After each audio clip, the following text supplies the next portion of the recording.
তুফান বছরে একাধবার আসে। তুফান হইতেছে।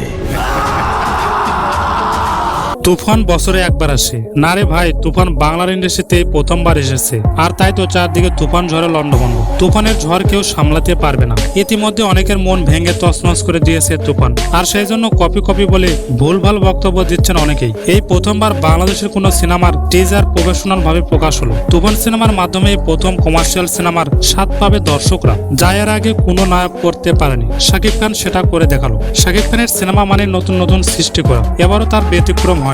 তুফানে শাকিব খানের লুক, ভয়েস, সংলাপ, টিজারের colour grading, background music, set design দেখে ভক্তরা পুরোই পাগল। একজন নির্মাতা যে একজন নায়ককে কতটা পরিবর্তন করে দিতে পারে সেটা এই টিজার না দেখলে বোঝা সম্ভব না। তুফানের এই টিজার নির্দ্বিধায় বলিউড দক্ষিণী সিনেমার টিজার ট্রেলারের সাথে তুলনা করা যায়। শাকিব খানের ক্যারিয়ারের সেরা সিনেমাটি আসছে রায়ন রাফির হাত ধরে, আর সেটা বলার অপেক্ষা রাখে না। তাহলে প্রিয় দর্শক, তুফান সিনেমার সকল আপডেট পেতে আমাদের চ্যানেল সাবস্ক্রাইব করে পাশেই থাকুন।